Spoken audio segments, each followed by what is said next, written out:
Anything you want to say? Isn't for the faint of hearted. You need to be a contortionist or a mechanic. So we seem to have our first issue with the coach. Thought I left all the suspension issue behind when I got rid of my fifth wheel and my leaf springs.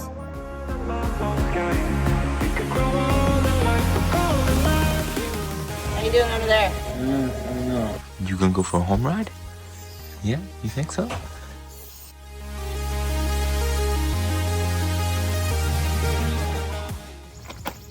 After over 6 years of full-time RVing, this is actually the first time we've ever had to dump at a dump station.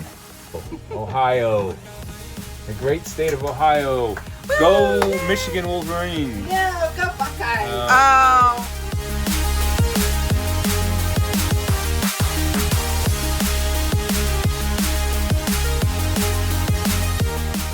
Try to keep a smile on your face. You know those days are going to happen.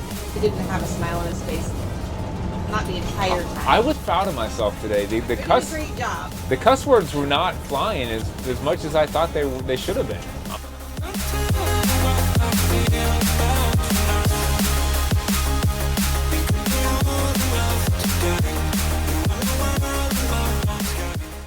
Well, summer has officially begun.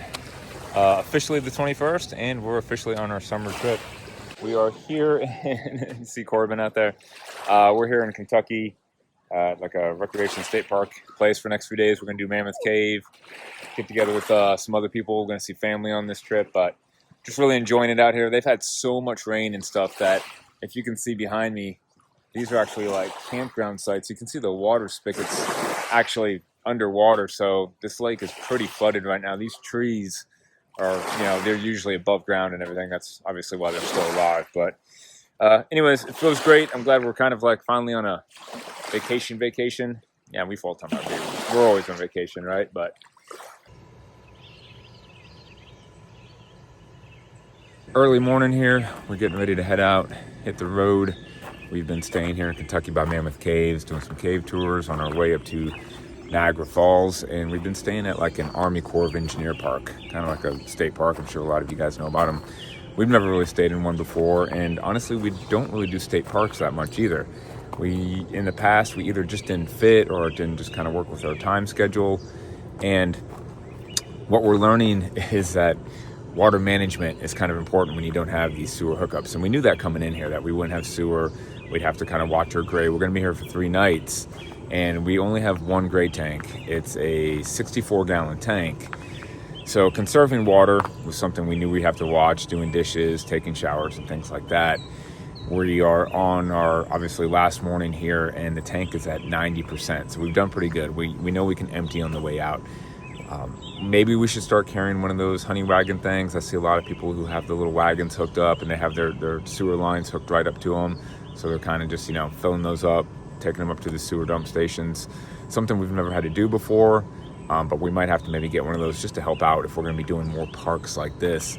The past few nights, Megan's actually had to go, past 2 nights, she's had to go take a shower at the bathhouse, which I know she's not a big fan of. I mean, it's a lot easier, you know, take your shower here. You don't have to pack everything up, but just to save a little bit of water with her long 20-minute showers she likes, that's been kind of the option that she's been doing. Me and Corbin have been showering in here because it's just a lot quicker, but it's something we have to kind of adapt to and get used to doing. And in fact, we've never even had to drive up to a dump station before. It's just something, again, we're not used to. We usually dump the tanks before we go somewhere, or we're good for a night or two. So to stay at a state park or place that doesn't have sewer hookup and using dump stations is just kind of something new to us. As you can see, all we need to do, got a little bit of dishes here to do, and I think brush some teeth, right? Yep. Brush some teeth, and that will be it for the water consumption. So overall, I'd say we did pretty good, conserving our water, thinking about the grade tank for the past 3 nights. And maybe time to, like I said, get a honey wagon. Next up was a stop at Mammoth Cave National Park, one of them that we have not been to yet. And Corbin loves caves, so we had to go ahead and make sure we checked that one off the list. We had a good time. We really enjoyed it. And we even had time to visit some friends of ours since we were in the area. You guys may know them, Val and Jarrett, from our next adventure. So we hung out with them for a night. It was good times, and we were always glad to see them. It's like 6:30 in the morning, so we'll get an early start, packing things up, getting ready to go. I want to get on the road so we can kind of enjoy the evening. So let's go hang out with some family at our next destination. So yeah, gonna try to hit it early and get things moving along here. Great travel day. Keeps all the water from leaking out of the water softener going down the road here.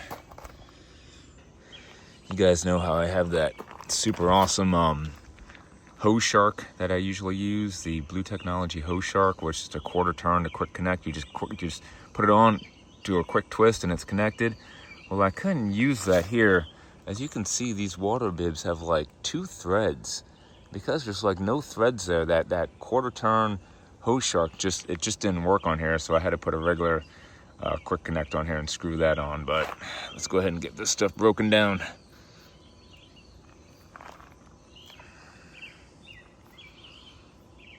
And this is one of the reasons I like that hose shark so much, because I can just pop it off real quick with one hand, don't have to screw it on. Now I got to get a wrench just to get this piece off of here. So just more of a pain in the butt. Just takes a few extra minutes when I could have just popped that off in 2 seconds.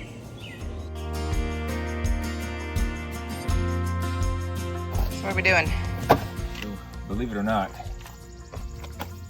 after over 6 years of full-time RVing, this is actually the first time we've ever had to dump at a dump station. We've always had full hookups, or we're able to make it last until the next campground. And honestly, we don't even have to dump today, but we're going to, just because we have like 100% full gray tank. So why go down with the road, with all that water if we don't have to? And we have to hook up the Jeep anyways, and this was actually like the best spot to hook up the Jeep, so that's what we're doing. Okay, got something going on here. Definitely not good. Shouldn't be making this noise. Definitely some sort of air leak, air hose, airbag issue here. I can see that we didn't air up, so gonna figure this one out. So we seem to have our first issue with the coach. The back end's not airing up. We came up to the dump station and it was sitting really low. I noticed that, kept hearing a hissing sound, so knew probably got an air leak somewhere. Maybe an airbag came off. We're kind of in a decent spot right here, so we're going to drop the jacks, kind of raise the back end. I'm going to kind of crawl under there and see if I can see what's going on. Hopefully it's maybe an easy fix. Maybe airbag can just be kind of popped back on, or hose or something. So give it a look. Good thing we've got a nice yoga mat. Dual purpose yoga mat here. What is this? What happened was, in some of these cases, if you extend the jacks too far, if the rear jacks can get extended a little bit too high sometimes, that can be a culprit for an issue to pop the airbag off. And what was happening was when we went to air up, the coach wasn't airing up back here. The suspension wasn't filling up. We could hear the hissing. It was sitting low, knew something was wrong. So we contacted Douglas Sewell, who we bought the motorhome from, and they got us in contact with one of the mechanics, kind of told me the issue. I was under here looking at it, so I kind of saw what he was talking about. It doesn't look too difficult. So, normally I wouldn't use my torque wrench to break these bolts. I have a breaker bar, but it's so tight in here, I can't really get a good turn on it. That's too long, so I'm using my torque wrench. Just zeroed out to break these bolts. I can't even see your face. Huh? How you doing under there? I don't know. We're getting there. I thought I left all the suspension issue behind when I got rid of my fifth wheel and my leaf springs. But suspension has gotten us again. This time, air. Anything you want to say? Isn't for the faint of hearted. You need to be a contortionist or a mechanic, because these guys know how to position themselves in awkward spots. All right, doing a little quick cleanup here. We got the airbag off, as you can see. And for anybody who's interested, we will have a full-length video on how to do this whole repair job. I filmed it while I did it, so we can break it down. So if anybody has this issue on the road, they can go check out that video. I think I'm pretty much just here for moral support and to hand him tools, because I can't really get in there with them. I'm willing, but not much I can do. Okay, next up, we have to remove the bottom of the airbag.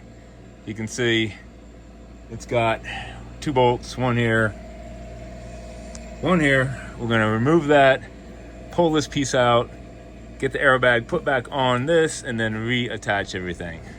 So that's what we're removing right now.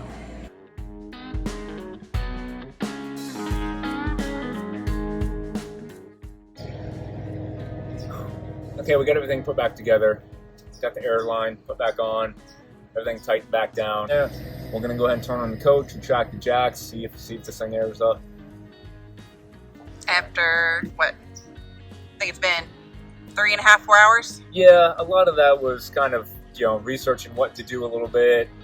Other than that, it's going to be hard for anybody who's not really able to torque themselves in random positions and get up under there. So, but it can be done. So let's see if it's a fix you can do on the road or to get you back on the road. Okay, we got the coach on. Everything's aired up. We're going to go look. We're going to do auto retract with the phone so I can keep an eye on it, listen to it, see what it does.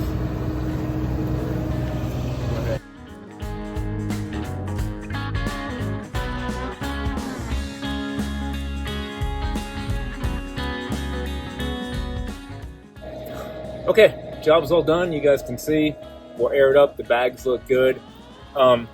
Just again, a process of doing your walk around before you leave. I could hear the air hissing. I could see it. You know, it wasn't aired up all the way. We knew something was wrong. Figured it was airline, airbag. So again, big shout out to Doug Sewell. This is one of the reasons that we went with Sewell Motor Coach, because they're just, you know, totally willing to help us out. Give them a call. They can walk you through problems. You know, we got on the phone with one of their mechanics, and he gave me a few pointers of what I needed to do. Kind of walked me through a few steps. Everything looks good. A simple fix. Except for you. Yeah, everything looks good except for me. I'm a hot mess. It's, you know, of course, it's a 90-degree day out, but it's not a crazy difficult job. You don't even need parts. It's just the fact of getting in these awkward positions to, you know, hit up these bolts and work under here, which is not very easy. So definitely one of those typical RV days, RV life. Things are going to happen, turns into a long travel day, but in the end, everything, you know, worked out to be okay. We're actually getting ready to go on the road, and we had to stop at the dump station, which you guys saw, oddly enough. That was the first time we've ever had to use a dump station, which we even thought that was kind of funny as long as we've been doing this. And when we were at the dump station, I could hear air kind of coming out the back end, and I had noticed that the air suspension, you know, you could tell it didn't rise. The airbags didn't, you know, inflate. And I kind of heard it when we left the campsite before we pulled up to the dump station, but I figured it was just taking a little bit of time. You know, I had to do a final walk around at the dump station anyways, and that's when we realized we had an issue. But I'm glad that we were kind of like, what was that, maybe 6:30 in the morning that we kind of like left the spot? That was about 7. I don't think it was quite 7 yet, but 6:45, whatever, we were kind of pulling out of our spot to go up to the dump station. And that's just one of the rules that I try to live by, is getting on the road early, because you just want to leave that extra time for you never know what's going to happen on the road. All too often, you're going to need repairs. You may have to call a tech out, and if you're not hitting the road until 11, 12 o'clock, sometimes places are closed. You're not going to get to your destination until nighttime. So it's one of those things to where, hey, you know, we just got doing a 5.5 hour, almost 6 hour repair job, and we're still on the road, and we can still get to our site before dark. I like having that buffer zone. This guy's just another day of, you know, one of those days where you say that's RV life, right? You know, that's life on the road. You know, take it with a grain of salt and try to keep a smile on your face. You know those days are going to happen. It's just part of living this life. You know, no big deal. And today was actually a good one because it didn't cost us any money, and that's always a good thing. So He says have a smile on your face, but like he didn't have a smile on his face, not the entire time. I was proud of myself today. He did a great job. The cuss words were not flying as much as I thought they should have been. Honestly, I kept myself in check. I mean, I heard some things, but a few, I won't yes. repeat them, but It could have been a lot worse. Better than it could have been. Yeah. Next stop, Indian Lake State Park up in Ohio. We got a bunch of family waiting up there. My parents, my grandma, aunts, uncles. We're only going to be there for 2 nights. And now it's going to even get cut short with visiting them. I don't think we're going to get a chance. This evening, but Yeah. we're not going to be up for that. Yeah, I'm going to need some bare back and body, a couple of beers and a hot shower, and I'm going to pass out. Yes.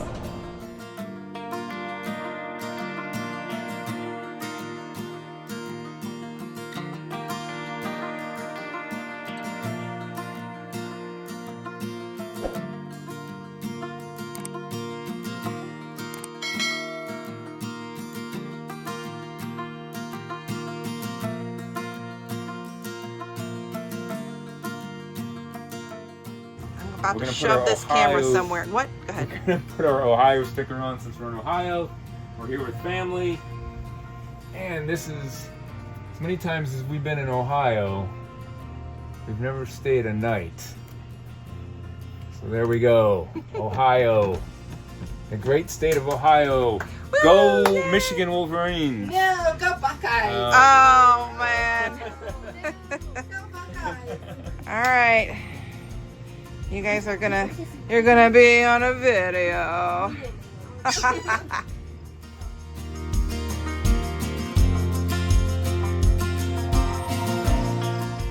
So we just got to Ohio Caverns. I guess we've been kind of on a cave kick lately. We were originally actually going to stay here overnight because this is a Harvest Host. And if you guys use Harvest Host, I definitely recommend checking it out because it's an absolutely just beautiful area. They have a great spot for the RV and everything, but we changed our plans because we decided to, we were going to see family. So we needed more than one night in this area. We needed hookups and everything like that. So we canceled our plans with Harvest Host to stay here, but we actually decided we still wanted to come check out the caves. They have 2 tours here. Obviously we just did Mammoth Cave, so we'll keep our expectations a little bit low, but it looks like it's been pretty cool. And we'll go check it out. Now, they didn't allow any video down there in the caves, but I will say this was actually one of the most prettiest cave systems we've ever been in. It's definitely a shorter tour, not as long, not as deep, but it was actually still magnificent. Highly recommend it if you're in that area. What, you go for a home ride? Huh? You gonna go for a home ride? Yeah, you think so? Huh?